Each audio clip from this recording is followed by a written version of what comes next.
Hello everyone, welcome back to our channel. तो दोस्तों, हम मेगरा हिल की बुक डिस्कस कर रहे हैं। दोस्तों, मध्य प्रदेश वास्तुनिष्ठ प्रश्न संग्रह की जो मेगरा हिल, टाटा मेगरा हिल की जो बुक है उसको हम डिस्कस कर रहे हैं। दोस्तों, मेगरा हिल पब्लिकेशन की इस लेक्चर में हम चैप्टर 2 अध्याय 2 भूगर्भिक संरचना डिस्कस कर रहे हैं। इसके पहले हमने मध्य प्रदेश का सामान्य परिचय वाला चैप्टर नंबर 1 डिस्कस कर लिए हैं। दोस्तों, इस बुक में जितने भी चैप्टर हैं हम सारे डिस्कस करने वाले हैं। दोस्तों, जैसे इसके पहले वाला चैप्टर हमने मध्य प्रदेश सामान्य परिचय डिस्कस किया, भूगर्भिक संरचना, इसके बाद जलवायु, फिर मृदा का लेक्चर आएगा। दोस्तों, तो ये वाला लेक्चर हम डिस्कस कर रहे थे जिसमें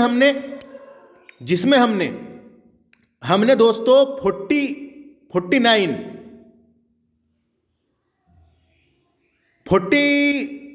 तक के डिस्कस कर लिए थे। दोस्तों, वीडियो बहुत ज़्यादा लंबा हो गया था, इस वजह से हमको ये पार्ट 2 बनाना पड़ रहा है। ये पार्ट 2 अध्याय दूसरा भूगर्भिक संरचना के ऊपर होगा और आप इसका पार्ट 1 चैप्टर 2 का पार्ट 1 देखना बिल्कुल ना भूलें, जिसमें हमने मध्य प्रदेश यहाँ तक 47 तक के डिस्कस किए हैं। अब हम आगे का डिस्कस कर रहे हैं। इस चैप्टर में 105 क्वेश्चन है, सारे डिस्कस करेंगे। पूरा वीडियो देखें दोस्तों, स्किप ना करें। स्किप करेंगे तो आपको पता नहीं चल पाएगा कि मैंने आप क्या क्या जानकारी बीच में इंपॉर्टेंट दिया हूं। तो वीडियो को पूरा देखें, उसके बाद ही कमेंट करें। दोस्तों, तो आइए शुरू करेंगे ज्यादा देरी ना करते हुए। क्वेश्चन नंबर 47 हम आगे चलते हैं फ्रेंड्स। मालवा का पठार नर्मदा नदी के अतिरिक्त किस नदी के मध्य जल विभाजक का कार्य करता है? मालवा का पठार नर्मदा नदी के अतिरिक्त किस नदी के मध्य जल विभाजक का कार्य करता है? बहुत ही ग्रुप 4 में पूछा गया और बहुत ही जबरदस्त क्वेश्चन है। मालवा का पठार नर्मदा नदी के अतिरिक्त लिख दिया है यहाँ पे, तो अतिरिक्त की बात आएगी। अतिरिक्त किस नदी के मध्य जल विभाजक का कार्य करता है? तो मालवा के पठार से चंबल नदी निकलती है, तो ये चंबल इसका आंसर सही हो जाएगा। बेतवा तो हो नहीं सकता, बुंदेलखंड के पठार तरफ जाती है बेतवा, और ये हो गया सोन, तो इधर पूरब में बहती है, तो इसका आंसर हो जाएगा। ताप्ती तो हो ही नहीं सकता, नीचे में दक्षिण में बही है, पूरब से पश्चिम की ओर गई है। चंबल आंसर सही होगा, चंबल याद रखना है। 48वें नंबर का क्वेश्चन है, मध्य प्रदेश के निम्नलिखित जिलों में से कौन सा जिला मालवा के पठार में सम्मिलित नहीं है? तो ऐसे भी क्वेश्चन आ सकते हैं, मालवा के पठार में सम्मिलित नहीं है करके पूछा है, कोई दिक्कत नहीं है, बता देंगे इसको भी। देखो, नीमच भी मालवा के पठार में आता है, सीहोर भी आता है, देवास तो आता ही आता है, विदिशा भी आता है, उज्जैन भी आता है, रतलाम में आता है। मालवा के पठार में कम से कम 18 से 19 जिले आते हैं फ्रेंड्स, याद रखना है। मालवा के पठार में 18 से 19 जिले आते हैं। मालवा के पठार में ज़्यादातर मालवी बोली बोली जाती है, जैसे कभी क्वेश्चन आ सकता है रतलाम में कौन सी बोली बोली जाती है, तो मालवी। तो ये सब आपको याद रखना है। तो यहाँ बात क्या गई है, बात करते हैं बैतूल की, तो बैतूल तो सतपुड़ा के पठार में आता है। बात करें नरसिंहपुर की, तो नरसिंहपुर नर्मदा सोन घाटी, नर्मदा नदी बही है, नर्मदा सोन घाटी क्षेत्र है, तो इसका आंसर डी होएगा। तो डी होएगा, बैतूल और नरसिंहपुर मालवा के पठार में सम्मिलित नहीं है। तो आपको समझ में आ गया होगा। नेक्स्ट क्वेश्चन, मालवा के पठार का सबसे गर्म माह कौन सा है? सबसे गर्म महीना पूछा है मालवा के पठार का। मालवा के पठार का सबसे गर्म महीना मई है फ्रेंड, याद रखना है, पेपर में आता है मई है। सबसे ठंडा महीना कभी पूछा तो सबसे ठंडा महीना पूछा तो दिसंबर और जनवरी है, ये भी याद रखना है। और मालवा के पठार का जो तापमान है वो 40 डिग्री सेल्सियस, ये भी इंपॉर्टेंट है। 40 डिग्री, सर्वाधिक 40 डिग्री सेल्सियस और न्यूनतम 10 से 20 डिग्री सेल्सियस होता है। तो ये कभी कभी क्वेश्चन पूछ लिए जाते हैं। नेक्स्ट क्वेश्चन चलते हैं, 50वें नंबर का क्वेश्चन है, मालवा के पठार के उत्तर पश्चिम में कौन सी पहाड़ियां हैं? क्या जबरदस्त क्वेश्चन है। उत्तर और पश्चिम, मालवा के पठार के उत्तर और पश्चिम में कौन सी पहाड़ियां हैं? मालवा के पठार के उत्तर और पश्चिम, तो देखिए उत्तर हो गया और ये पश्चिम हो गया, तो उत्तर पश्चिम में मालवा के पठार के आरावली पहाड़ियां है ना, तो इसका आंसर होगा बी, आरावली की पहाड़ियां। आरावली की पहाड़ियां हैं, तो याद रखना है। ये आरावली की पहाड़ियां की सबसे ऊंची चोटी है गुरु शिखर या अबू शिखर, राजस्थान में है। और आपको जानकारी के लिए मैं बता दूं, विश्व की सबसे प्राचीन पर्वतमाला आरावली पर्वतमाला है। ये गुजरात से लेकर दिल्ली तक विस्तृत है। जो राष्ट्रपति भवन बना हुआ है रायसेन हिल में बना हुआ है, जो दिल्ली में, यानी जो राष्ट्रपति भवन बना हुआ है फ्रेंड्स दिल्ली में, वो रायसेना हिल पर स्थित है। तो ये भी याद रखना है, अरावली पर्वत। ये व्याख्या दी हुई है, आप देख सकते हैं। ये गुरु शिखर की ऊंचाई भी दी हुई है यहाँ पे। क्वेश्चन नंबर 51 जबरदस्त क्वेश्चन है, मालवा के पठार में किस प्रकार की जलवायु पाई जाती है? क्वेश्चन क्या बोला है, मालवा के पठार में किस प्रकार की जलवायु पाई जाती है। लेकिन एक बात आपको मैं बता दूं, अगर क्वेश्चन आता है मध्य प्रदेश में किस प्रकार की जलवायु पाई जाती है, तो आपको मानसूनी लगाना है। मानसूनी जलवायु पाई जाती है, ये लगाना है। लेकिन यहाँ बोला है मालवा के पठार में, तो मालवा के पठार में समशीतोष्ण जलवायु पाई जाती है, ये इसका आंसर सही होगा। समशीतोष्ण जलवायु पाई जाती है, मालवा के पठार में समशीतोष्ण जलवायु पाई जाती है। अगर ये ऑप्शन नहीं मिला फ्रेंड्स तो ये वाला ऑप्शन मिलेगा आपको, इसको लगाना है। शुष्क महाद्वीपी, महाद्वीपी, शुष्क महाद्वीपी जलवायु पाई जाती है, ये लगाना है आपको। जेल प्रेरी 2015 में पूछा गया क्वेश्चन है। नेक्स्ट क्वेश्चन चलते हैं 52वें नंबर का। मध्य प्रदेश में लावा के साक्ष्य कहां से प्राप्त हुए हैं? तो मैंने आपको बताया था मालवा का जो पठार है वो ज्वालामुखी उद्गार से बना हुआ है, बेसाल्ट चट्टानों से बना हुआ है, जिसका निर्माण बेसाल्ट चट्टानों से हुआ है। लावा के जमने से बना है, बेसाल्ट चट्टाने कहते हैं उसे, इस कारण मालवा का पठार काली मिट्टी पाई जाती है।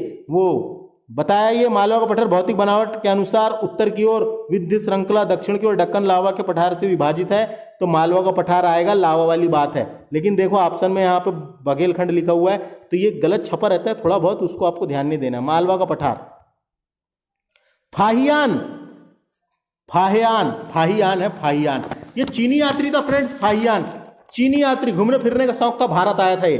फाहियान नामक चीनी यात्री, ये भारत आने वाला पहला चीनी यात्री था फाहियान। और ये किसके दरबार में आया था? ये चंद्रगुप्त द्वितीय है, याद रखना है। चंद्रगुप्त द्वितीय, चंद्रगुप्त द्वितीय, जिसका ही नाम विक्रमादित्य था। विक्रमादित्य, जिसका नाम क्या था?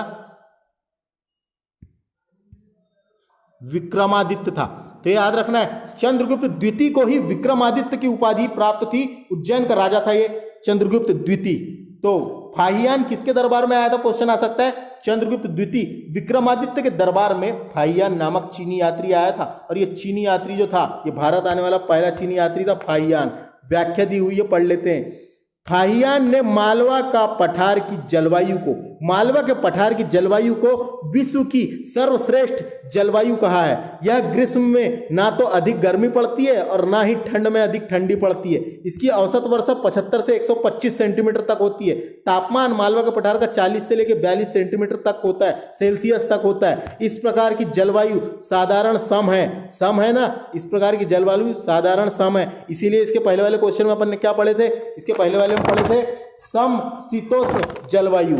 मालवा क्षेत्र में भी मानसूनी हवाओं का प्रभाव रहता है तथा इन्हीं मानसूनी पवनों के द्वारा इस क्षेत्र में सर्वाधिक वर्षा होती है। मानसूनी पवनों के दक्षिण पूर्व क्षेत्र में उत्तर पूर्व की ओर बढ़ने पर यहाँ वर्षा की मात्रा घटती है। तो ये याद रखना है। तो फाहियान नामक चीनी यात्री चंद्रगुप्त द्वितीय विक्रमादित्य के दरबार में आया था और इसने मालवा के पठार को, मालवा के पठार की जलवायु को विश्व की सर्वश्रेष्ठ जलवायु कहा है। किसने कहा है करके आ सकता है? फाहियान ने।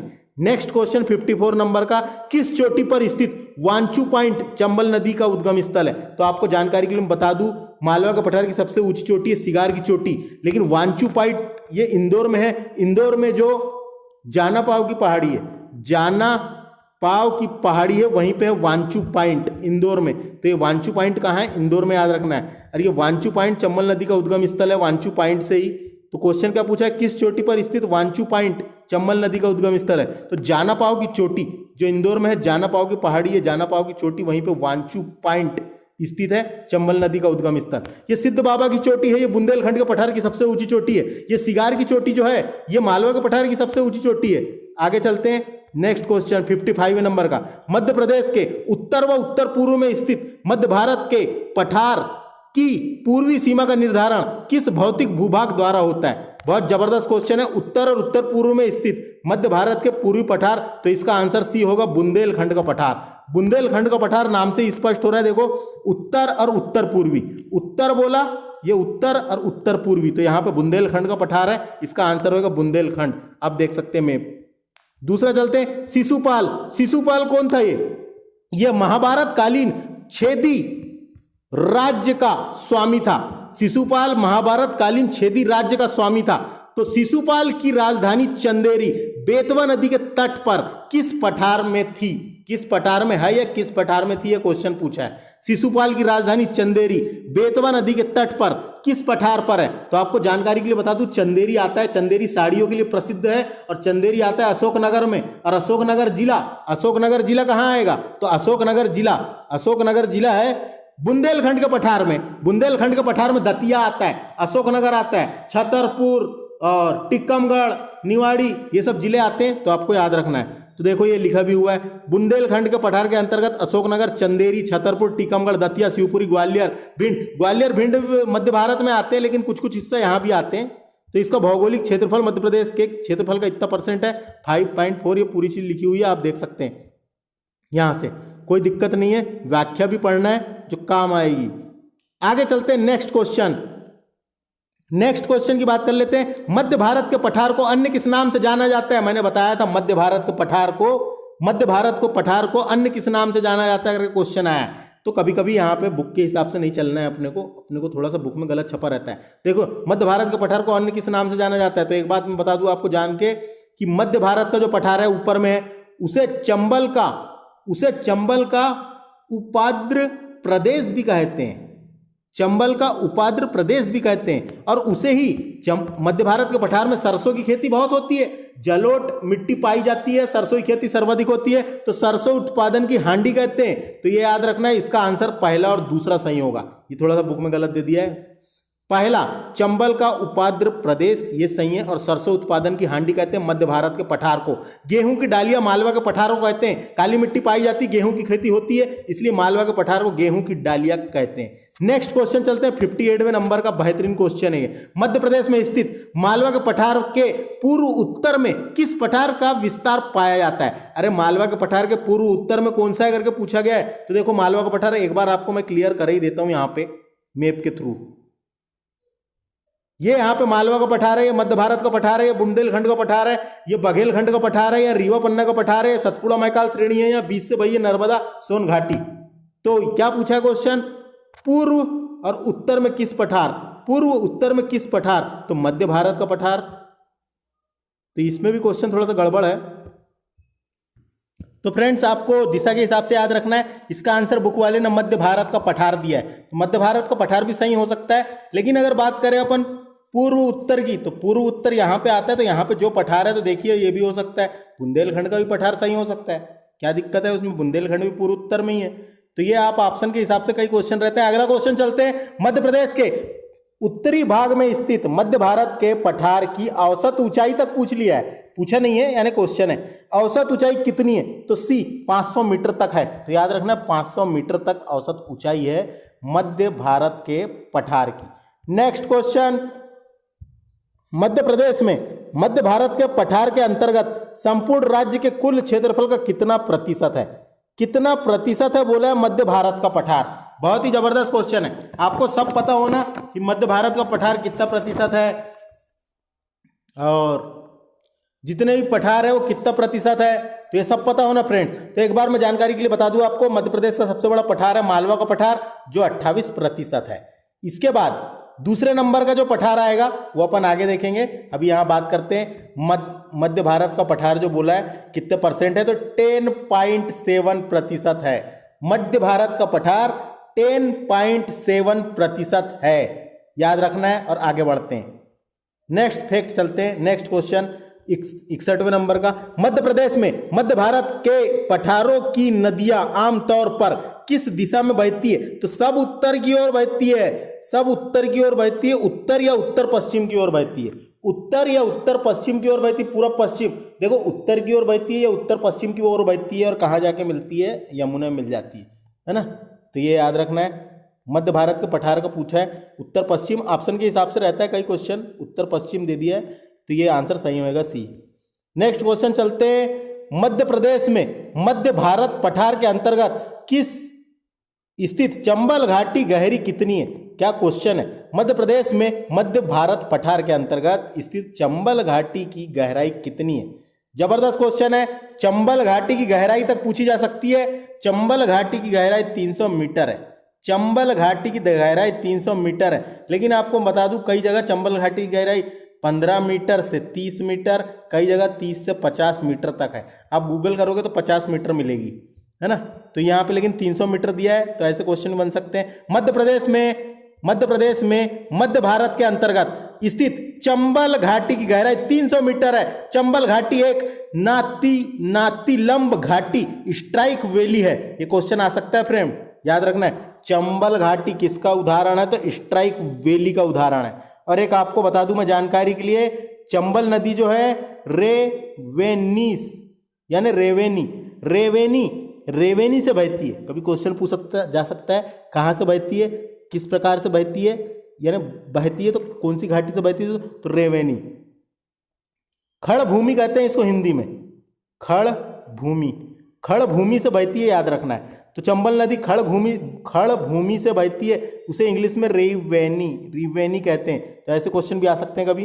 तो चंबल घाटी एक नातिलंब घाटी स्ट्राइक वैली है जिसका निर्माण जलोढ़ मिट्टी के निक्षेपण से हुआ है। जलोढ़ मिट्टी पाई जाती है उधर साइड मध्य भारत के पठार में, तो जलोढ़ मिट्टी से हुआ है। चंबल घाटी 15 से लेकर 30 सेंटीमीटर तक गहरी और खड़ी भूमि होती है, तो ये आपको याद रखना है। और आपको भ्रंश घाटी का नाम सुने होंगे आपने, तो कंफ्यूजन नहीं होना है बिल्कुल भी। भ्रंश घाटी से नर्मदा और ताप्ती नदी, 2 नदी बहती है, एक नर्मदा नदी और ताप्ती नदी, 2 नदी बहती है भ्रंश घाटी से। लेकिन यहाँ पे बात हो रही है स्ट्राइक वैली की, तो स्ट्राइक वैली कहाँ पर है, चंबल घाटी, और मैंने बताया एक रिवेनिस। तो ऐसे कंफ्यूजन नहीं होना, क्वेश्चन आते रहते हैं। नेक्स्ट क्वेश्चन चलते हैं फ्रेंड्स। मध्य प्रदेश में किस पठार के अंतर्गत मृदा अपरदन की सर्वाधिक समस्या पाई जाती है? आपको जानकारी के लिए बता दूं, सर्वाधिक मृदा अपरदन वाला जिला है मुरैना में सर्वाधिक मृदा अपरदन पाया जाता है, दिखाई देता है, पड़ता है मृदा अपरदन, तो डायरेक्ट याद रखना है। तो ये मध्य भारत के पठार में सर्वाधिक मृदा अपरदन होती है। चंबल घाटी बही, चंबल नदी बही है, वहीं पर मध्य भारत का पठार है ऊपर में, तो वहां पे है मृदा अपरदन। इसको अच्छे से पढ़ लेते हैं, यहां से क्वेश्चन आते हैं। मध्य भारत में यानी मध्य प्रदेश में मध्य भारत के पठार के अंतर्गत अवनालिका अपरदन, ये इंपॉर्टेंट है, ये क्वेश्चन आता है। मध्य भारत के पठार में मृदा अपरदन का प्रमुख कारण क्या है? अवनालिका अपरदन है। इसे क्या बोलते हैं? GULLY, गुली इरोशन कहा जाता है इंग्लिश में, तो इंग्लिश भी याद रखना है। मृदा अपरदन की सर्वाधिक समस्या पाई जाती है मृदा अपरदन के पठार में सर्वाधिक वनों की कटाई के कारण हुआ है। तो कभी पूछा मृदा अपरदन का प्रमुख कारण क्या है, क्यों हो रहा है, तो वनों की कटाई के वजह से। ज्यादा वन नहीं काटना चाहिए। मृदा अपरदन को रोकने का सर्वोच्च उपाय क्या है, तो वृक्षारोपण। ज्यादा से ज्यादा पेड़ लगाओगे आप, तो वृक्षारोपण करोगे तो मृदा अपरदन की समस्या कम होगी, तो याद रखना ये। और आगे चलते, इसके कारण यही क्षेत्र भारत के सबसे बड़े बीहड़ के रूप में परिवर्तित हो गया है। तो बीहड़ की समस्या किस नदी पे है, क्वेश्चन आएगा चंबल नदी तरफ है बीहड़ की समस्या सर्वाधिक, तो चंबल नदी की तरफ है, और मध्य भारत के पठार में है बीहड़ की समस्या, कभी पूछा तो। और एक आपको बता दूं, ये अवनालिका अपरदन इंपॉर्टेंट है। अवनालिका अपरदन का मतलब क्या होता है? जब वर्षा होती है फ्रेंड्स, जब वर्षा होती है तो जल तेजी से बहता है। तो वर्षा जब होती है जल तेज बहाव से, जब ज्यादा वर्षा होती है तो जल जो है वो तेज बहाव से सतह पर बहता है, तेज बहाव से सतह पर बहता है, और मृदा का अपरदन उसके धाराओं के रूप में हो जाता है। मृदा का अपरदन, उसकी जो धाराएं बहती है उसके साथ मृदा का अपरदन हो जाता है, तो उसे ही अवनालिका अपरदन कहा जाता है। समझ में आ जाएगा आपको। अब वर्षा के जल के तेज बहाव से सतही मृदा का अपरदन, धाराओं के रूप में बह जाना को ही अवनालिका अपरदन कहते हैं, बस याद रखना है। नेक्स्ट क्वेश्चन चलते हैं। मध्य भारत के पठार के अंतर्गत सर्वाधिक गर्मी किस माह में पड़ती है? ये क्वेश्चन शायद अपन ने देख लिए थे इसके पहले। सबसे ज्यादा गर्मी पड़ती है मध्य भारत के पठार की बात हो रही है, तो याद रखना मध्य भारत के पठार और मालवा के पठार में मई में सर्वाधिक गर्मी पड़ती है, और दिसंबर जनवरी में सर्वाधिक ठंडी पड़ती है। नेक्स्ट क्वेश्चन चलते हैं। मध्य प्रदेश के उत्तर मध्य भाग में किस पठार का विस्तार पाया जाता है? देखो, उत्तर बोला है और मध्य बोला है, तो उत्तर और मध्य भाग में किस पठार का भाग पाया जाता है? तो बुंदेलखंड का पठार आंसर सही हो सकता है इसका। क्यों? क्योंकि उत्तर और मध्य बोला है तो बुंदेलखंड का पठार स्थित है, जिसका यह देख सकते हैं आप, बुंदेलखंड का पठार। जबरदस्त है ना। अगला क्वेश्चन चलते हैं 66वें नंबर का। मध्य प्रदेश में बुंदेलखंड पठार के अंतर्गत राज्य का कितने प्रतिशत क्षेत्र सम्मिलित है? बहुत जबरदस्त क्वेश्चन है। तो कितने प्रतिशत बोला है? तो बुंदेलखंड का जो है 7.79% है। तीनों का प्रतिशत याद रखिए। मालवा का पठार 28% है, मध्य भारत का पठार 10% है, और काय की बात हो रही थी, बुंदेलखंड का पठार 7.79% है। प्रतिशत आ सकता है इसलिए याद रखना है, तीनों का साथ में याद रखिए। बात हो रही थी बुंदेलखंड के पठार की। ये आगे चलते हैं। बुंदेलखंड के पठार का विस्तार मध्य प्रदेश के यानी मध्य प्रदेश के भिंड, दतिया, दतिया बुंदेलखंड में आता है। शिवपुरी, सागर, पन्ना, छतरपुर, टिक्कमगढ़, ग्वालियर, याद रखना है बुंदेलखंड के पठार में जो जिले आते हैं वो बुंदेली बोली बोली जाती है। कभी क्वेश्चन बना सकता है जैसे कि छतरपुर में कौन सी बोली बोली जाती है, तो बुंदेली, ऐसे याद रखना है। आगे चलते हैं, अगला क्वेश्चन, बुंदेलखंड के पठार की सबसे ऊंची चोटी पूछा गया है। सिद्ध बाबा की चोटी बुंदेलखंड के पठार की सबसे ऊंची चोटी 1172 मीटर ऊंचाई है इसकी। उसके बाद ऑप्शन देखते हैं, सिगार की चोटी मालवा के पठार की सबसे ऊंची चोटी है। जानापाव की चोटी भी मालवा के पठार में आती है, जानापाव की चोटी से चंबल नदी निकलती है। आगे चलते हैं, मालवा का पठार, मालवा के पठार की सबसे ऊंची चोटी है सिगार की चोटी। बुंदेलखंड का पठार, बुंदेलखंड के पठार की सबसे ऊंची चोटी है सिद्ध बाबा की चोटी। सतपुड़ा मैकाल की श्रेणी, सतपुड़ा मैकाल के पठार की सबसे ऊंची चोटी क्या है फ्रेंड्स? सतपुड़ा के पठार की सबसे ऊंची चोटी है धूपगढ़, 1350 मीटर, और ये 1350 मीटर मध्य प्रदेश की सबसे ऊंची चोटी है धूपगढ़।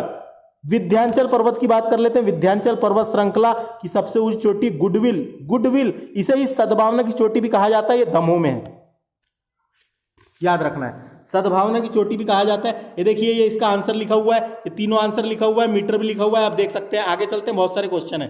69वें नंबर का क्वेश्चन, नेक्स्ट चलते हैं 69वें नंबर का क्वेश्चन, बुंदेलखंड के पठार के संदर्भ में निम्न कथनों में से कौन सा कथन असत्य है बोला है। असत्य वाला बताना है, बुंदेलखंड से रिलेटेड है। बुंदेलखंड पठार से प्रभावित होने वाली नदियां घासान, केन, बेतवा उत्तर पश्चिम की ओर बहती है। चलो उत्तर पश्चिम की ओर तो बहती है, ठीक है। जो संकरी, घाटियां, जलप्रपात और कागर व खड्डों का निर्माण करती है, तो ये सब खड्डों वड्डों इनका निर्माण नहीं करती, पहले ही गलत है। दूसरा पढ़ते हैं, बुंदेलखंड पठार की चट्टानों का निर्माण आग्नेय कायांतरिक चट्टान से हुआ है, जिसे ग्रेनाइट सेल और बुंदेली नीस के निक्षेप पाए जाते हैं। बिल्कुल सही है, ये तो ठीक है, गलत सही है। बुंदेलखंड पठार के ऊपरी भाग में जलोढ़ मैदान तथा दक्षिण पश्चिम भाग में निचले भाग में दक्कन ट्रेप की चट्टानों का विस्तार है। चलो ठीक है, ये भी ठीक है, मिल रहा है। इसके ऊपर में जलोढ़ मिट्टी है। बुंदेलखंड पठार का 1/3 भाग समतल प्राय मैदान है, जो तीनों ओर से विद्य कगार से घिरा हुआ है, ये भी सही है। इसका आंसर आएगा सर, इसका आंसर आएगा फ्रेंड्स, असत्य पूछा था, पहला वाला असत्य है। अगला क्वेश्चन, मध्य प्रदेश के किस भौतिक प्रदेश को विंध्य कगार कहा जाता है, ये याद रखना है। विंध्यन कगार किसे कहा जाता है, तो रीवा पन्ना का जो पठार है उसका एक और नाम है विंध्यन कगार कहा जाता है, रीवा पन्ना का पठार। रीवा पन्ना के पठार के अंतर्गत 2-4 जिले मिलेंगे आपको। रीवा हो गया, रीवा मिलेगा, रीवा, सतना, सीधी, ये सब जिले मिलेंगे आपको। तो रीवा पन्ना का पठार आपने देखा होगा। आगे चलते हैं फ्रेंड्स, 71 नंबर का क्वेश्चन है, रीवा पन्ना के पठार की भौगोलिक स्थिति के संदर्भ में निम्नलिखित कथनों में से कौन सा सही है। तो इसका पहला आंसर सही होगा फ्रेंड्स। रीवा पन्ना की भौगोलिक स्थिति 23 डिग्री 10 मिनट से 25 डिग्री 12 मिनट उत्तरी अक्षांश तथा 78 डिग्री 4 मिनट से 82 डिग्री 10 पूर्वी देशांतर के मध्य स्थित है। 23, 25, 78, 82 ऐसा याद रखना है, रीवा पन्ना वाला पूछा जा सकता है। आगे चलते हैं और नेक्स्ट क्वेश्चन देख लेते हैं, बहुत सारे क्वेश्चन है। रीवा पन्ना के पठार की दक्षिण पश्चिम सीमा का निर्धारण किस नदी द्वारा होता है। यह क्वेश्चन थोड़ा सा कॉम्प्लिकेटेड है, ऑप्शन में नर्मदा भी दे दिया है, ऑप्शन में सोन भी दे दिया है, तो इसका आंसर क्या होगा। क्वेश्चन बोला है उसने, रीवा पन्ना के पठार की दक्षिण पश्चिम सीमा का निर्धारण कौन करता है करके पूछा है, तो ये इसका आंसर इसने नर्मदा सही दिया है। तो थोड़ा सा ऐसे कॉम्प्लिकेटेड टाइप के क्वेश्चन है जो बहुत ही अलग, जबकि बेतवा नदी भी उसके किनारे से गई है, तो ऐसे, लेकिन फ्रेंड्स इसका आंसर नर्मदा सही है।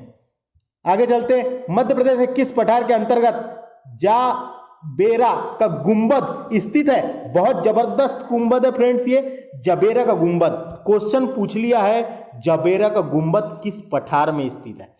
आपको जानकारी के लिए यहां से मैं बता दूं क्वेश्चन और कैसा बन सकता है।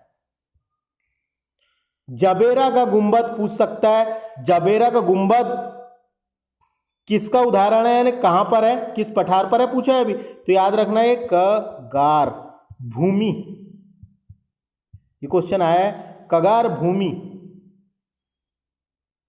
पर है, क्वेश्चन आ सकता है। मध्य प्रदेश किस पठार में है पूछा है, तो एक कगार भूमि पर है, किस भूमि पर है पूछ सकता है, किस में है पूछ सकता है। जुबेरा का गुंबद कहाँ स्थित है, किस में है, तो कगार भूमि पर स्थित है, कगार भूमि पर स्थित है जबेरा का गुंबद। और आपको जानकारी के लिए बता दूं, ये जबेरा का गुंबद दमोह जिले में है, दमोह जिले में है, एक गुंबद बन गया है दमोह जिले में है। जबलपुर के ऊपर जो दमोह जिला आता है, जबलपुर के ऊपर जो दमोह जिला आता है, दमोह जिला आता है, और दमोह के किनारे ही रीवा जिला है। रीवा पन्ना का पठार लग गया, तो आंसर क्या हो जाएगा, रीवा पन्ना का पठार में है स्थित। दमोह में आता है, याद रखना इंपॉर्टेंट है। इसकी व्याख्या पढ़ लेते हैं, काम आ सकती है। मध्य प्रदेश के में रीवा पन्ना के पठार के अंतर्गत स्थित भांडेर श्रेणी के दक्षिण दिशा में जाबेरा का गुंबद स्थित है, जो लगभग 29 किलोमीटर लंबा, 13 किलोमीटर चौड़ा। जाबेरा के गुंबद का मध्यवर्ती भाग भूमि क्षरण व कटाव के कारण घाटी में परिवर्तन हो गया, जो चारों ओर से गोलाकार है। आगे चलते हैं। मध्य प्रदेश में विंध्याचल पर्वत, मध्य प्रदेश में विंध्याचल पर्वत श्रृंखला के अंतर्गत सबसे ऊंची चोटी का नाम बताना है। मध्य प्रदेश में विंध्याचल पर्वत श्रृंखला के अंतर्गत सबसे ऊंची चोटी का नाम बताना है। तो आपको मैं जानकारी के लिए यहां से बता दूं, यहां से जानकारी के लिए मैं आपको बता दूं, विंध्याचल पर्वत जो है फ्रेंड्स, उसके भी 3 भाग है कहा जाए तो। सबसे पश्चिम भाग को विंध्याचल कहते हैं, बीच में जो भाग है उसे भांडेर श्रेणी कहते हैं, भांडेर श्रेणी, और सबसे पूर्वी भाग जो है उसे कैमूर की पहाड़ी या कैमूर श्रेणी कहते हैं, कैमूर श्रेणी। तो भांडेर श्रेणी की सबसे ऊंची चोटी है, जो किसका हिस्सा है, विंध्याचल पर्वत का है। तो विंध्याचल पर्वत का है और उसे का नाम है गुडविल, गुडविल, गुडविल, गुडविल। ये गुडविल की चोटी, गुडविल की चोटी का एक और नाम है सदावना, यानी सद्भावना ही बोल सकते हैं, लेकिन सदावना। यहां क्या लिखा है, हाँ तो याद रखना है आपको सद्भावना, सद्भावना नेट में सर्च मारो तो ऐसा लिखा मिलेगा आपको, सदावना की चोटी, इसका एक और नाम है। तो इसका आंसर क्या होगा, ये सही हो जाएगा बी। आगे बढ़ते हैं। मध्य प्रदेश के दमोह जिले में है, याद रखना है चोटी, गुडविल चोटी दमोह जिले में है। पर्वत श्रृंखला के अंतर्गत भांडेर श्रेणी की सबसे ऊंची चोटी गुडविल चोटी स्थित है, जिसकी ऊंचाई 752 मीटर है। गुडविल चोटी को सद्भावना शिखर, ये देखो ये लिखा हुआ है, गुडविल चोटी को सद्भावना शिखर, कालूमार शिखर, कालुम्बे शिखर के नाम से भी जाना जाता है। तो 2-3 नाम मिलते हैं। आगे चलते हैं, अगला फैक्ट 75वें नंबर का। निम्न में से मध्य प्रदेश के विंध्याचल पर्वत श्रृंखला की औसत ऊंचाई कितनी है, विंध्याचल पर्वत श्रृंखला की औसत ऊंचाई कितनी है, तो 500 मीटर, याद रखना है 500 मीटर ऊंचाई है उसकी औसत ऊंचाई। विंध्याचल पर्वत का जो सबसे पूर्वी भाग है उसे कैमूर, बीच वाले भाग को भांडेर श्रेणी, बीच वाला भाग यानी वहीं पे आपको बता दिया मैंने, जैसे देखो ये गया है विंध्याचल पर्वत, ये यहाँ पे कैमूर है, ये कैमूर हो गया, यहाँ भांडेर है, ये याद रखना है विंध्याचल पर्वत। निम्नलिखित विकल्प में से कौन सी श्रेणी यमुना और सोन नदी के मध्य जल विभाग कार्य करती है। तो क्वेश्चन क्या बोला गया है, यमुना और सोन नदी के मध्य जल विभाजक का कार्य करती है, तो कैमूर श्रेणी करती है फ्रेंड्स, याद रखना है इसका आंसर कैमूर श्रेणी होगा। कैमूर श्रेणी इसका जल विभाजक का कार्य करती है। कैमूर श्रेणी यमुना सोन बेसिन तथा भांडेर श्रेणी गंगा नर्मदा बेसिन के मध्य जल विभाजक का कार्य करती है। तो देखिए ये क्वेश्चन इंपॉर्टेंट है, कैमूर श्रेणी जो है ये यमुना और सोन बेसिन के मध्य, और भांडेर श्रेणी गंगा और नर्मदा बेसिन के मध्य जल विभाजक कार्य करती है। ये क्वेश्चन में आप थोड़ा सा कंफ्यूज हो सकते हैं, तो ये क्वेश्चन को आपको 100% अच्छे से याद रखना है। क्वेश्चन नंबर चलते हैं अगला, नेक्स्ट क्वेश्चन देखते हैं। विंध्य और सतपुड़ा श्रेणी क्रमशः ब्लैंक्स और ब्रिंग्स के से बनी हुई है, तो इसका आंसर सी सही है फ्रेंड्स।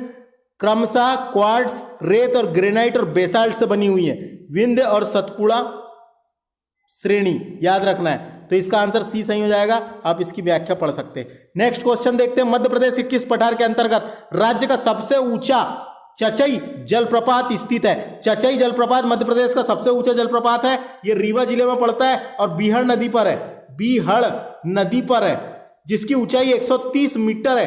तो ये सब याद रखना है, 130 मीटर है। क्वेश्चन क्या पूछा है, मध्य प्रदेश के किस पठार के अंतर्गत राज्य का सबसे ऊंचा चचई जलप्रपात, मैंने बता दिया रीवा में, तो रीवा पन्ना का पठार ऑप्शन में ही दिया हुआ है, डी आंसर सही। आगे चलते हैं फ्रेंड्स, आगे चलते हैं। अगला फैक्ट, अगला 79 नंबर क्वेश्चन। मध्य प्रदेश के किस भौतिक भूभाग को राज्य का दूसरा सबसे बड़ा भौगोलिक प्रदेश माना जाता है। तो आपको जानकारी के लिए मैं बता दूं, राज्य का सबसे बड़ा भौगोलिक प्रदेश मालवा का पठार है। मालवा का पठार 28% है पूरे मध्य प्रदेश का, और जिसका क्षेत्रफल अपन ने पढ़े थे, जिसका क्षेत्रफल कितना था, जिसका क्षेत्रफल 88,222, यानी 88,222 वर्ग किलोमीटर। ये पहला है, मध्य प्रदेश का सबसे बड़ा पठार पूछेगा मालवा का पठार। दूसरे की बात हुई है, यहां पे दूसरा पूछा है। दूसरा एक बात बता दूं मैं आपको जानकारी के लिए, नर्मदा सोन घाटी दूसरा है, तो बिल्कुल भी कंफ्यूज नहीं होना है। दूसरे नंबर का सबसे बड़ा नर्मदा सोन घाटी है। मध्य प्रदेश के उत्तर पूर्व पश्चिम की ओर लगभग 86,000 वर्ग किलोमीटर क्षेत्र में नर्मदा सोन घाटी स्थित है, जो मालवा के पठार के बाद राज्य का दूसरा सबसे बड़ा भौगोलिक प्रदेश है। नर्मदा सोन घाटी मध्य प्रदेश के लगभग 26% भूभाग पर विस्तृत है। मालवा का पठार 28 में था, ये 26% भाग पर विस्तृत है, जिसका विस्तार राज्य के 16 जिलों में है। अनूपपुर हो गया, मंडला, डिंडोरी, नरसिंहपुर, जबलपुर, कटनी, होशंगाबाद, रायसेन, सीधी, हरदा, खंडवा, खरगोन, सीहोर, धार, बड़वानी और अलीराजपुर जिलों में मिलता है। तो ये याद रखना है, दूसरे नंबर का पूछा है तो दूसरे नंबर का नर्मदा सोन घाटी है, कंफ्यूज नहीं होना है। नेक्स्ट क्वेश्चन, मध्य प्रदेश में नर्मदा सोन घाटी किस पर्वत श्रृंखलाओं के मध्य बहती है? बहुत ही जबरदस्त क्वेश्चन है। नर्मदा सोन घाटी किन दो पर्वत श्रृंखलाओं के मध्य बहती है बोला है, तो नर्मदा सोन घाटी, ये नर्मदा सोन घाटी हो गई, किन दो पर्वत श्रृंखलाओं के मध्य बहती है? तो ये ऊपर में विंध्याचल पर्वत है और नीचे में सतपुड़ा पर्वत है, और उन दोनों के मध्य बहती है। तो याद रखना है, विंध्याचल और सतपुड़ा के मध्य बहती है, बी आंसर सही होगा। कभी पूछ सकता है किन इन दोनों के बीच बहती है, याद रखना है, और किन दोनों को अलग करती पूछेगा तो यही क्वेश्चन है। श्रेणियों के मध्य बहती है, बीच में बहती बोला है, तो विंध्याचल और सतपुड़ा के ऊपर। नर्मदा के उत्तर में विंध्याचल पर्वत है और नर्मदा नदी के दक्षिण में सतपुड़ा पर्वतमाला है। नर्मदा नदी को मध्य प्रदेश की जीवन रेखा कहते हैं। मध्य प्रदेश में नर्मदा सोन घाटी की औसत ऊंचाई कितनी है? ऐसे क्वेश्चन भी आ सकते हैं, कभी कठिन रहते हैं, लेकिन क्या पढ़ना तो पड़ेगा। दूसरे नंबर का दूसरा आंसर इसका सही होगा 300 मीटर। 300 मीटर इसका आंसर सही होगा। MSL से 300 यानी समुद्र तल से 300 मीटर अधिक। तो याद रखना है, नर्मदा सोन घाटी की औसत ऊंचाई कितनी है? 300 मीटर अधिक है। तो ये जो मैंने ऐसी ऊंचाई वाले क्वेश्चन बताए हैं उसको याद रखना है फ्रेंड्स आपको। अगला क्वेश्चन चलते हैं, मध्य प्रदेश में नर्मदा सोन घाटी कहाँ स्थित है बोला है। मध्य प्रदेश में नर्मदा सोन घाटी कहाँ स्थित है बोलता है। मैंने आपको बता दिया था, नर्मदा सोन घाटी जो है वो मालवा का पठार और यहाँ क्या ऑप्शन दिया देखते हैं, मालवा का पठार और सतपुड़ा श्रेणी के मध्य स्थित है। ये भी सही हो सकता है, कोई दिक्कत नहीं है, ये आंसर पहला सही हो सकता है ना। नर्मदा सोन घाटी कहाँ स्थित है? मालवा का पठार हो गया, या नर्मदा सोन घाटी हो गई, या सतपुड़ा महाकाल श्रेणी हो गई, यहाँ से विंध्याचल गई है। तो ये दोनों ऑप्शन अगर हैं तो वो भी ठीक है। तो पहला वाला आंसर इसका सही हो जाएगा, मालवा का पठार और सतपुड़ा श्रेणी के मध्य। नेक्स्ट क्वेश्चन देखते हैं, नर्मदा सोन घाटी से कौन सी नदी प्रभावित होती है बोला है। नर्मदा सोन घाटी से कौन सी नदी बहती है, प्रभावित होती है? तो आपको मैं जानकारी के लिए बता दूं, सक्कर नदी आके मिलती है नर्मदा में, तो इसका आंसर हो जाएगा सक्कर। पार्वती नदी चंबल नदी में जाके मिलती है। टोम्स नदी ये बुंदेलखंड के पठार में बहती है। और सिंध नदी भी कहाँ बहती है? ये मालवा तरफ बहती है सिंध नदी, तो याद रखना है ना। तो टोम्स नदी, रीवा पन्ना के पठार सिंध नदी में बहे, तो ये समझ में आ गया होगा, इसका आंसर सक्कर होएगा। आगे चलते हैं, अगला, बघेलखंड का पठार मध्य प्रदेश किस भाग में स्थित है? तो ये क्वेश्चन बघेलखंड का पठार बोला है, तो इसका आंसर सही पूर्वी होना था। इसका आंसर सही पूर्वी पठार में स्थित है ना, यानी पूर्व में स्थित है, तो बघेलखंड का पठार पूर्व में स्थित है। लेकिन यहाँ पूर्व आंसर नहीं दिया है, तो अब उसके हिसाब से आंसर सोचना है। तो पूर्व कहीं दिख रहा है क्या? उत्तरी भाग में स्थित है करके लिखा है, तो पहला तो गलत हो सकता है, पहला गलत। दक्षिण में है कि गलत, पश्चिम में है कि गलत? ये सही होएगा सी वाला सही हो जाएगा। ऑप्शन के हिसाब से भी कई बार लगाना है फ्रेंड्स, कोई क्वेश्चन ऐसे रहते हैं ऑप्शन के हिसाब से सही रहते हैं। तो देखिए, बघेलखंड के पठार के बारे में मैं आपको जानकारी के लिए बता दूं, ये मध्य प्रदेश का सबसे छोटा पठार है। बघेलखंड का पठार दक्षिणी प्रायद्वीप पूर्वी भाग के रूप में मध्य प्रदेश में स्थित है, ये याद रखना है। बस इतना याद रखिए, मध्य प्रदेश का सबसे छोटा पठार है, इसके बारे में आगे पढ़ेंगे। क्षेत्रफल की दृष्टि से मध्य प्रदेश का सबसे छोटा पठार कौन सा है? आ गया सबसे छोटा पठार बघेलखंड का पठार है। बघेलखंड का पठार का क्षेत्रफल 1,40,000 तो है, लेकिन ये टोटल है। बघेलखंड का पठार छत्तीसगढ़ में भी है ना, तो उसको भी गिना है इसने। लेकिन बात करते हैं मध्य प्रदेश की, जिसमें 25,000 वर्ग किलोमीटर क्षेत्र मध्य प्रदेश में शामिल है। 25,000 वर्ग किलोमीटर क्षेत्र मध्य प्रदेश में शामिल है, तथा यहाँ संपूर्ण मध्य प्रदेश के कुल क्षेत्रफल का 7% है मात्र, इसलिए सबसे छोटा है। अर्थात क्षेत्रफल की दृष्टि से बघेलखंड का पठार मध्य प्रदेश का सबसे छोटा पठार है। तो ये क्रम भी याद रखना है आपको, कभी पठारों का क्रम पूछा जा सकता है, मैं आगे बताऊंगा। अगला क्वेश्चन चलते हैं, मध्य प्रदेश के किस भौतिक भूभाग के अंतर्गत राज्य का दूसरा सबसे बड़ा कोयला क्षेत्र आता है? तो मैं आपको बता दूं, दूसरा पूछा है यहाँ पे, राज्य का सबसे बड़ा कोयला क्षेत्र है सोहागपुर कोयला क्षेत्र। सोहागपुर, ये सोहागपुर शहडोल जिले में आता है। सोहागपुर कोयला क्षेत्र ये मध्य प्रदेश का सबसे बड़ा कोयला क्षेत्र है, लेकिन यहाँ पूछा है दूसरा सबसे बड़ा कोयला क्षेत्र, तो वो है बघेलखंड का पठार। बघेलखंड के पठार के अंतर्गत राज्य का दूसरा सबसे बड़ा कोयला क्षेत्र सिंगरौली जिले में स्थित है। सिंगरौली जिले में स्थित है, व्याख्या पढ़ लीजिए, समझ में आ जाएगा। इसके अतिरिक्त शहडोल एवं उमरिया जिले में सोहागपुर हो गया, कोरार, जोहिला कोयला क्षेत्र भी बघेलखंड के पठार के अंतर्गत आते हैं। तो इसका आंसर क्या होगा फ्रेंड्स? इसका आंसर क्या हो जाएगा? कौन सा क्वेश्चन था? 86वें नंबर का क्वेश्चन था। इसका आंसर डी होएगा, बघेलखंड का पठार। दूसरा बोला है ना, पहला मैंने आपको बता दिया, सोहागपुर कोयला क्षेत्र, वो भी बघेलखंड में ही आता है, सोहागपुर कोयला क्षेत्र। लेकिन यहाँ पठार दिया है तो ऑप्शन ऐसा दिया है इसने, बघेलखंड सही हो जाएगा। आगे चलते हैं, लम्हेरा, लम्हेरा नहीं है, लम्हेटा है। इसको जब इंग्लिश में देखो तो लम्हेटा लिखा मिलता है, नेट में आप गूगल करेंगे तो लम्हेटा, लम्हेटा घाट आ सकता है। लम्हेटा घाट या लम्हेटा हिल कहाँ स्थित है? ये जबलपुर में है फ्रेंड्स। लम्हेटा घाट नर्मदा नदी का एक घाट है, लम्हेटा घाट, लम्हेटा घाट ये जबलपुर में है। और लम्हेटा घाट में ही जबलपुर में एक मदन महल का किला भी है, मदन महल का किला जो राजा मदन शाह ने बनवाया था। तो ये भी क्वेश्चन आता है, याद रखना है। व्याख्या देख लेते हैं, रायसेन में भीमबेटका की गुफाएं हैं, तो ये आ सकता है, रायसेन में भीमबेटका की गुफाएं। विदिशा में उदयगिरी की गुफाएं हैं, दोनों इंपॉर्टेंट है। इंदौर में काकरी बरडी की पहाड़ी है, कोई दिक्कत नहीं है। धार में मांडू का किला है या मांडू की पहाड़ी भी है, लिखा है, पाई जाती, जबकि लम्हेटा हिल जबलपुर में है। रायसेन जिले को पहाड़ियों की रानी के नाम पर जाना जाता है, ये उतना इंपॉर्टेंट नहीं है। सतपुड़ा की रानी पचमढ़ी को बोलते हैं। मध्य प्रदेश की ग्रीष्मकालीन राजधानी पूछेगा पचमढ़ी। आगे चलते हैं, अब ये आ गया 88वें नंबर का क्वेश्चन, जबरदस्त क्वेश्चन है। देखो नेक्स्ट क्वेश्चन, सूची दी हुई है, पठार दिए हुए हैं और क्षेत्रफल दिया हुआ है। तो मैंने आपको बता दिया सर्वाधिक सबसे बड़ा कौन सा है मध्य प्रदेश का पठार? मालवा का पठार 28%। तो देखो ये आ जाएगा 28 वाला। बुंदेलखंड का पठार देख लेते हैं। बुंदेलखंड का जो पठार है, बुंदेलखंड का जो पठार है ये 7%। बुंदेलखंड का जो पठार है ये 7.79 है। सतपुड़ा मैकाल श्रेणी इंपॉर्टेंट है, सतपुड़ा मैकाल श्रेणी ये 11% है फ्रेंड्स। देखो यहीं चलते हैं, यहाँ पे देख लेते हैं। देखो यहाँ पे समझा दे रहा हूं मैं आपको। मध्य प्रदेश के कुल क्षेत्रफल, मध्य प्रदेश का कुल क्षेत्रफल इंपॉर्टेंट है, 3,08,245 वर्ग किलोमीटर है। और अमरकंटक की किरार घाटी विवाद के कारण इसका क्षेत्रफल कई जगह 3,08,252 वर्ग किलोमीटर भी मिलता है। जो देश के कुल क्षेत्रफल का कितना प्रतिशत है, वही परीक्षा में आता है। जो देश के कुल क्षेत्रफल का 9.38% है। ये दोनों याद रखना है। अब बात करते हैं अपन, यहीं पे चलते हैं। तो जिसमें मालवा का पठार सबसे बड़ा है, मध्य प्रदेश का सबसे बड़ा मालवा का पठार 28%। उसके बाद दूसरे नंबर का कौन सा पूछा जा सकता है? नर्मदा सोन घाटी 26%। तीसरे नंबर का सतपुड़ा मैकाल श्रेणी 11%। उसके बाद चौथे नंबर का रिवा पन्ना का पठार 10.36%। प्रतिशत भी याद रखना है। मध्य भारत का पठार 10.7%। बघेलखंड का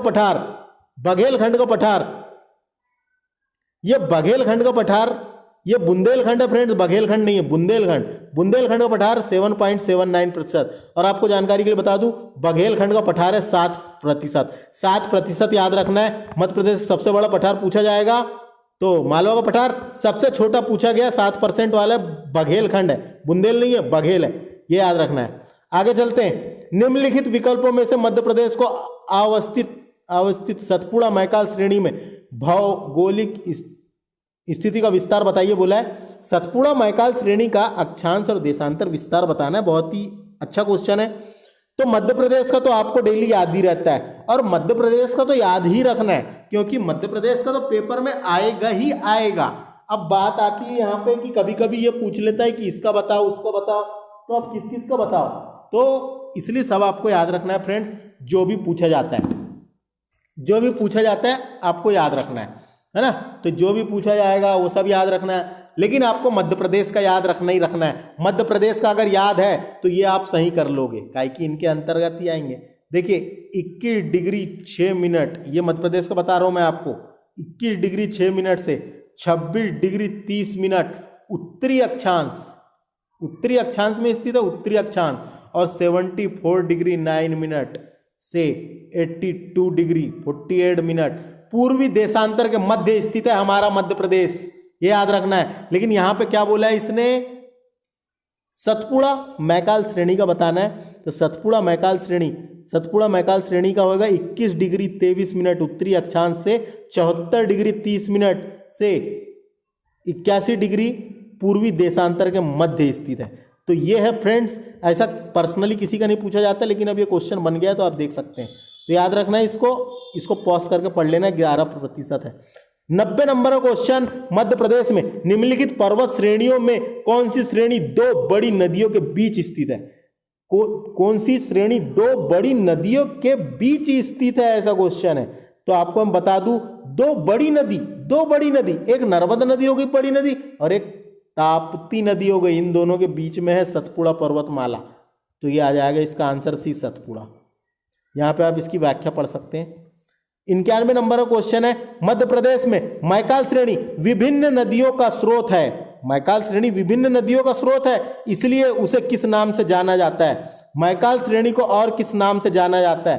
तो ये क्वेश्चन ऐसे बन सकते हैं, वाटर शेड के नाम से जाना जाता है मैकाल श्रेणी को। वाटर शेड क्यों जानते हैं? बहुत सारी नदियों का स्रोत है, इसलिए वाटर शेड के नाम से जाना जाता है मैकाल श्रेणी को, मैकाल श्रेणी। तो याद रखना है। अगला क्वेश्चन चलते हैं, किस जिले में सतपुड़ा पर्वत श्रृंखला नहीं है? तो जहां से आपको मैप के हिसाब से याद रखना है, पर्वत श्रृंखला मध्य प्रदेश के मैप में देखिए, बड़वानी की पहाड़ी है जो राजपीपला का हिस्सा है, और राजपीपला भी सतपुड़ा का पश्चिमी भाग है, तो बड़वानी तो रहेगा ही रहेगा। बुरहानपुर भी वहीं पे है, बड़वानी बुरहानपुर, खरगोन भी वही एरिया, लेकिन धार नहीं है। धार याद रखना है, ये विंध्याचल पर्वत में है। धार विंध्याचल पर्वत धार से शुरू होता है, देखो सतपुड़ा पर्वत श्रृंखला के प्रमुख नगर छिंदवाड़ा हो गया, बुरहानपुर, खंडवा, सिवनी, बैतूल, मंडला, बालाघाट, खरगोन, बड़वानी, झाबुआ, ये सब आते हैं। जबकि धार विंध्याचल पर्वत से शुरू होकर विंध्य कगार तक जाता है, अर्थात धार जिला मालवा के पठार में आता है। मालवा के पठार के प्रमुख नगर इंदौर हो गया, भोपाल, उज्जैन, सागर, सीहोर, रतलाम, देवास, विदिशा, ये सब मालवा के प्रमुख नगर हैं। मालवा के पठार के अंतर्गत 18 से 19 जिले आते हैं। लेकिन यहाँ बात हो रही थी सतपुड़ा के पठार की, बात कर रहे थे अपन, किस जिले में सतपुड़ा पर्वत नहीं है पूछा था, तो धार में नहीं है। 93वें नंबर का क्वेश्चन है, मध्य प्रदेश में किस श्रेणी को नर्मदा नदी तथा दक्कन के पठार के मध्य जल भाजक माना जाता है? तो इसका आंसर सी हो जाएगा, सतपुड़ा मैकाल श्रेणी। सतपुड़ा मैकाल श्रेणी है, ऊपर में नर्मदा नदी बहती है, नीचे में दक्कन का पठार है, तो ये इसका आंसर सी होगा। व्याख्या पढ़ सकते हैं आप। याद रखना, सतपुड़ा पर्वतमाला की सबसे ऊंची चोटी धूपगढ़ है, जो महादेव पर्वत पर स्थित है, होशंगाबाद में। पचमढ़ी भी वहीं पे। सतपुड़ा श्रेणी, मैकाल पर्वत श्रेणी, अमरकंटक, ये आपको समझ में आ गया होगा, आप इसको पढ़ सकते हैं। अगला क्वेश्चन चलते हैं फ्रेंड, बहुत सारे क्वेश्चन है। नर्मदा सोन घाटी एवं अरावली पर्वत के बीच जो त्रिभुजाकार पठार है, उसे किस नाम से जाना जाता है? तो मध्य का उच्च प्रदेश भी कहते हैं उसको मध्य का उच्च प्रदेश भी बोलते हैं। मालवा का पठार ऑप्शन में नहीं है, नहीं तो वो सही हो जाता, लेकिन मालवा का पठार ऑप्शन में नहीं है, तो मध्य उच्च प्रदेश तो है, डी आंसर सही होगा। सतपुड़ा मैकाल श्रेणी के उत्तर में उद्गमित होने वाली अधिकांश नदियों का जल किस नदी में सम्मिलित हो जाता है? तो सतपुड़ा मैकाल श्रेणी के उत्तर में बोला है, तो सतपुड़ा मैकाल श्रेणी के उत्तर में तो नर्मदा नदी बहती है, तो आंसर इसका क्या होगा? नर्मदा नदी। समझ गए होंगे आप। अधिकांश नदियों का जो उत्तर की ओर जो भी नदी बही है वो नर्मदा नदी में जाएगी, मिलेगी। समझ गए होंगे आप। मध्य प्रदेश में सतपुड़ा मैकाल श्रेणी को कितने भागों में विभक्त किया गया है? तो मैंने बताया था उसका 3 भाग है। बीच वाला भाग को महादेव पर्वत, इधर साइड में जो है पश्चिम में उसे राजपीपला, और इधर पूर्व में जो है कैमूर की पहाड़ी कहते हैं। 3 भागों में विभाजित किया गया है, बी आंसर सही होगा। 97वें नंबर क्वेश्चन, मध्य प्रदेश में नर्मदा सोन घाटी और विंध्य पर्वत श्रृंखलाओं के दक्षिण में स्थित पश्चिमी भाग को किस नाम से जाना जाता है? जबरदस्त क्वेश्चन है, 97वें नंबर का क्वेश्चन क्या है? मध्य प्रदेश में नर्मदा सोन घाटी और विंध्याचल पर्वत के दक्षिण में स्थित बोला है पश्चिमी भाग को, तो दक्षिण में पश्चिमी भाग में दक्षिण में जो स्थित है वो निमाड़ क्षेत्र है फ्रेंड्स। निमाड़ क्षेत्र खंडवा और खरगोन वाले क्षेत्रों को कहा जाता है। खंडवा को पूर्वी निमाड़ और खरगोन को पश्चिमी निमाड़ कहा जाता है। यहाँ पे सर्वाधिक कपास की खेती होती है, गहरी काली मिट्टी पाई जाती है इस कारण। तो ये समझ में आ गया होगा आपको, निमाड़ क्षेत्र या निमड़ी बोली जाती है, याद रखना है। आगे चलते हैं, मध्य प्रदेश का प्रसिद्ध हिल स्टेशन पचमढ़ी कहाँ स्थित है? तो पचमढ़ी याद रखना है महादेव पहाड़ी पर स्थित है। ऑप्शन आ सकता है महादेव पहाड़ी पर स्थित है, महादेव पहाड़ी पर स्थित है होशंगाबाद में, तो ये भी याद रख लेना है। कहाँ स्थित है? होशंगाबाद जिला, होशंगाबाद में स्थित है, मध्य प्रदेश का हिल स्टेशन है एक। तो हिल स्टेशन पचमढ़ी है। पचमढ़ी को मध्य प्रदेश की ग्रीष्मकालीन राजधानी भी कहा जाता है और पचमढ़ी को सतपुड़ा की रानी के नाम से भी जाना जाता है। सतपुड़ा पर्वतमाला की रानी के नाम से भी जाना जाता है। तो इसको यहां से आप इसको पढ़ सकते हैं। इसका आंसर महादेव पर्वत सही है। अगला क्वेश्चन, सतपुड़ा के पूर्वी भाग में स्थित मैकाल श्रेणी किस नदी का ऊपरी बेसिन है? सतपुड़ा पर्वत के पूर्वी भाग में स्थित मैकाल श्रेणी, पूर्वी भाग में मैकाल श्रेणी है, किस नदी का ऊपरी बेसिन है? क्वेश्चन 1 नंबर है, नर्मदा का है। मैकाल श्रेणी के ऊपर नर्मदा नदी बही है, तो इसका आंसर क्या हो जाएगा? नर्मदा नदी। नर्मदा नदी के बारे में बता दूं मैं आपको जानकारी के लिए, नर्मदा नदी को मध्य प्रदेश की जीवन रेखा कहते हैं। मध्य प्रदेश में 10-77 किलोमीटर बहती है और इसकी टोटल लंबाई है 12-13 किलोमीटर, सॉरी 13-12 है, 13-12 किलोमीटर। मध्य प्रदेश के अमरकंटक से निकलती है, पूर्व से पश्चिम की ओर बहती है, भ्रंश घाटी से होकर बहती है, खंबात की खाड़ी में जाके गिर जाती है। वैनगंगा के बारे में बता दूं, वैनगंगा नदी जो है ये सिवनी के पठार से निकलती है। सिवनी जिला, बालाघाट के पास जो सिवनी जिला है, सिवनी के पठार से निकलती है, दक्षिण की ओर बहने वाली नदी है, दक्षिण की ओर महाराष्ट्र में जाती है ये, और महाराष्ट्र में वर्धा नदी से जाके मिल जाती है, और वर्धा नदी से जाके मिल जाती है, और वर्धा नदी से जब ये मिलती है तो जो संगम स्थल है वो प्राणहिता कहलाता है, प्राणहिता कहलाता है। और आगे जाके वर्धा नदी में जाके मिलती है, आगे जाके वर्धा नदी गोदावरी नदी में मिल जाती है। तो ये याद रखना है, गंगा नदी कहाँ मिलती है? गोदावरी नदी में। पहले वर्धा में मिलती है, फिर गोदावरी मिल जाती है। दक्षिण की ओर बहने वाली नदी है ढूटी बांध, इसी नदी पर बना हुआ है, जो बालाघाट में ढूटी बांध है वैनगंगा नदी पर बना हुआ है, दक्षिण की ओर बहने वाली नदी है। महानदी की बात कर लेते हैं, महानदी अपने आप बहती नहीं, उड़ीसा की नदी है। आगे चलते हैं, मध्य प्रदेश के प्रमुख हिल स्टेशन के निकट महादेव पर्वत से कौन सी नदी निकली है? तो महादेव पर्वत से निकली भैया तवा नदी। तवा डैम भी होशंगाबाद में, तवा नदी बहती है होशंगाबाद में। महादेव पर्वत जो है हिल स्टेशन पचमढ़ी, वो भी होशंगाबाद में। तो तवा डैम भी है वहीं पे, याद रखना है। और ये तवा बांध मध्य प्रदेश का सबसे लंबा बांध है। और तवा नदी पुल भी है एक, नहीं सबसे लंबा बांध नहीं है, सॉरी गलत हो गया। तवा नदी पुल, एक पुल है तवा नदी पुल, तवा नदी पे एक पुल बना हुआ है, तवा नदी पुल मध्य प्रदेश का सबसे लंबा पुल है। बांध गलत हो गया, बांध भी वहीं पे है, याद रखना। आगे चलते हैं, आगे और देखते हैं, व्याख्या आप पढ़ सकते हैं। उसके बाद आगे चलते हैं, और कौन सा क्वेश्चन रह गया?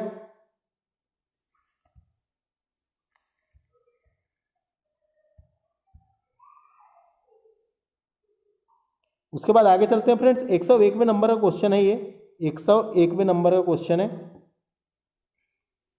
इसमें सूची दी हुई है 2 और आपको बताना है सिर्फ कौन सा सही है करके। तो देखिए बहुत आसान है, धूपगढ़ पहाड़ी कहाँ पर है? नहीं, ये ऊंचाई दे दिया, यहाँ पे ऊंचाई परीक्षा में आ सकती है। धूपगढ़ मध्य प्रदेश सबसे ऊंची चोटी है, ये पचमढ़ी में स्थित है महादेव पर्वत पर, और ये 1350 मीटर जो मध्य प्रदेश की सबसे ऊंची चोटी है। बड़वानी की पहाड़ी इंपॉर्टेंट है, कहाँ पर है? ये बड़वानी में है, याद रखना है, बड़वानी की पहाड़ी। और ये बड़वानी की पहाड़ी राज्य पीपला का हिस्सा है, ये भी याद रखें। उसके बाद बात करूं मैं बीजलगढ़ की पहाड़ी, ये भी कहां पे मिलेगा आपको? बड़वानी में। और ये बीजलगढ़ की पहाड़ी भी राज पीपला का हिस्सा है, याद रखना है। काली भीत की पहाड़ी ये बैतूल में है, काली भीत की पहाड़ी। लेकिन बात यहाँ क्या हो रही है? ऊंचाई की, यहाँ बात हो रही है ऊंचाई की। तो देखिए आपको बता देता हूँ मैं, यहाँ से इसको पढ़ लेते हैं थोड़ा सा व्याख्या। सतपुड़ा मैकाल श्रेणी सबसे ऊंची चोटी धूपगढ़ है, 1350 मीटर है ना। जबकि चौरागढ़ पहाड़ी 1326 मीटर है। चौरागढ़ की भी पहाड़ी है एक, याद रखना है, चौरागढ़ की भी एक पहाड़ी है, चोटी है चौरागढ़ की पहाड़ी, तो ये भी याद रखना है, चौरागढ़ की पहाड़ी मिलेगी आपको, ये दूसरी सबसे ऊंची चोटी। उसके बाद है महादेव पहाड़ी, पचमढ़ी में है, इसकी ऊंचाई इतनी है। कालीभीत की पहाड़ी बैतूल में है, बता दिया। बीजलगढ़ की पहाड़ी ये कहाँ पर है, ये बड़वानी तरफ है, बड़वानी में है, और ये भी राजपीपला का हिस्सा है। बड़वानी की पहाड़ी भी इंपॉर्टेंट है, बड़वानी की पहाड़ी राजपीपला का हिस्सा है। राजपीपला का हिस्सा, इसका मतलब क्या है, सतपुड़ा पर्वत श्रृंखला का ही तो हिस्सा है वो भी, तो ये याद रखना है। तो ये समझ में आ गया होगा आपको, तो ऊंचाई आप याद रख सकते हैं, इनकी आ सकती है। अगला क्वेश्चन, मध्य प्रदेश की सबसे ऊंची चोटी कौन सी है? बहुत आसान क्वेश्चन है। मध्य प्रदेश की सबसे ऊंची चोटी धूपगढ़ महादेव पर्वत पर स्थित है, होशंगाबाद में। जो पचमढ़ी है, पचमढ़ी भी वहीं पे, होशंगाबाद में। तो मध्य प्रदेश के होशंगाबाद जिले में पचमढ़ी के समीप सतपुड़ा पर्वत मैकाल के अंतर्गत महादेव पहाड़ी में राज्य की सबसे ऊंची चोटी धूपगढ़ स्थित है, जिसकी ऊंचाई 1350 मीटर है। मध्य प्रदेश में धूपगढ़ चोटी के अतिरिक्त राज्य की दूसरी सबसे ऊंची चोटी अमरकंटक है। तो याद रखना है, मैकाल पर्वत श्रेणी की सबसे ऊंची चोटी है अमरकंटक। तो देखिए, अमरकंटक दूसरी सबसे ऊंची चोटी है मध्य प्रदेश की, है ना, ये याद रखना है। उसके बाद इसको आप पढ़ सकते, कोई दिक्कत नहीं है। 103वें नंबर का क्वेश्चन बहुत इंपॉर्टेंट है, इसको देख लेते हैं। 103वें नंबर का क्वेश्चन और आखिरी क्वेश्चन। सबसे बड़ा पठार मैंने बता दिया, मालवा का पठार है। सबसे बड़ा पठार बताया ना, मालवा का पठार है, जिसका क्षेत्रफल कितना है, जिसका क्षेत्रफल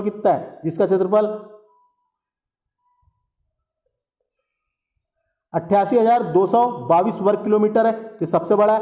बात करते हैं इसके बाद दूसरा कौन सा है, तो याद रखना है दूसरे नंबर में कौन सा है, दूसरे नंबर में नर्मदा सोन घाटी है, जो 86,000 वर्ग किलोमीटर है। उसके बाद सतपुड़ा मैकाल श्रेणी है, तो सतपुड़ा मैकाल श्रेणी का कितना है, सतपुड़ा मैकाल श्रेणी का कितना है, 34,000 वर्ग किलोमीटर, और रीवा पन्ना के पठार का 31,954 वर्ग किलोमीटर। तो ये देखो, ये उसी के बारे में लिखा हुआ है। मध्य प्रदेश सर्वाधिक क्षेत्रफल में मालवा का पठार है, मालवा का पठार सर्वाधिक क्षेत्रफल में, क्षेत्रफल याद रखना है फ्रेंड्स, आ सकता है 88,222 वर्ग किलोमीटर, जबकि नर्मदा सोन घाटी दूसरे नंबर में 86 यानी 86,000 वर्ग किलोमीटर। सतपुड़ा मैकाल श्रेणी 34,000 वर्ग किलोमीटर, रीवा पन्ना का पठार 31,954 वर्ग किलोमीटर। मध्य भारत का पठार, बुंदेलखंड का पठार साथ में दे दिया है। बघेलखंड का पठार सबसे छोटा है, सबसे कम है, ये देखो यहाँ लिखा हुआ है 25,000 है, 25,000 वर्ग किलोमीटर। सबसे छोटा पठार मध्य प्रदेश का पूछेगा, बघेलखंड का पठार। ये देखो, ये मैप दिया हुआ है, ऐसा है पूरा पठार, ये इसको अपने जिले के हिसाब से और मैप के हिसाब से याद रखना है, तो आपको समझ में आ जाएगा। क्वेश्चन कैसे भी पूछा जाए,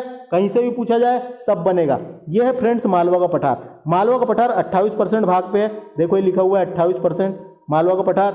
इसका क्षेत्रफल भी लिखा है 88,222 वर्ग किलोमीटर। इसकी सबसे ऊंची चोटी है सिगार की चोटी, तो ये आपको समझ में आ गया। मालवा के पठार की बात करते हैं, दूसरे नंबर का सबसे बड़ा पठार नर्मदा सोन घाटी की, ये नर्मदा सोन घाटी 26% भाग पर है। ये नर्मदा घाटी 86 यानी 86,000 वर्ग किलोमीटर इसका क्षेत्रफल है, तो ये याद रखना है, दूसरे नंबर का है। तीसरे की बात करते हैं, तीसरे नंबर का सतपुड़ा मैकाल श्रेणी, ये है पूरा, देखो ये है पूरा सतपुड़ा मैकाल श्रेणी, ऐसा गई है सतपुड़ा। इसकी सबसे ऊंची चोटी धूपगढ़ है, जो महादेव पर्वत पर स्थित है, पचमढ़ी में। ये 11% भाग पर है मध्य प्रदेश के, 11% भाग पर है मध्य प्रदेश के, 34,000 वर्ग किलोमीटर इसका क्षेत्रफल है।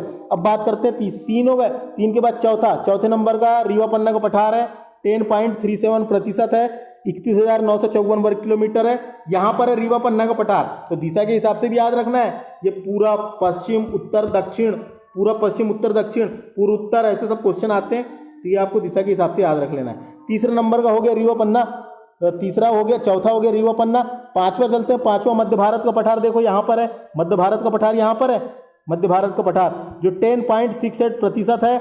मध्य प्रदेश का प्रतिशत कितना प्रतिशत में है, और 32,896 वर्ग किलोमीटर है, तो ये मध्य भारत का पठार। और दतिया, देखो यहीं पे ऊपर में दतिया है, तो दतिया बुंदेलखंड के पठार में आता है, याद रखना है। और यहाँ से सागर एक जिला ऐसा है जो इधर साइड चल जाएगा, तो सागर के बाद बुंदेलखंड का पठार चालू हो जाता है, तो बुंदेलखंड का पठार ये है जो 7.7% है मध्य प्रदेश का।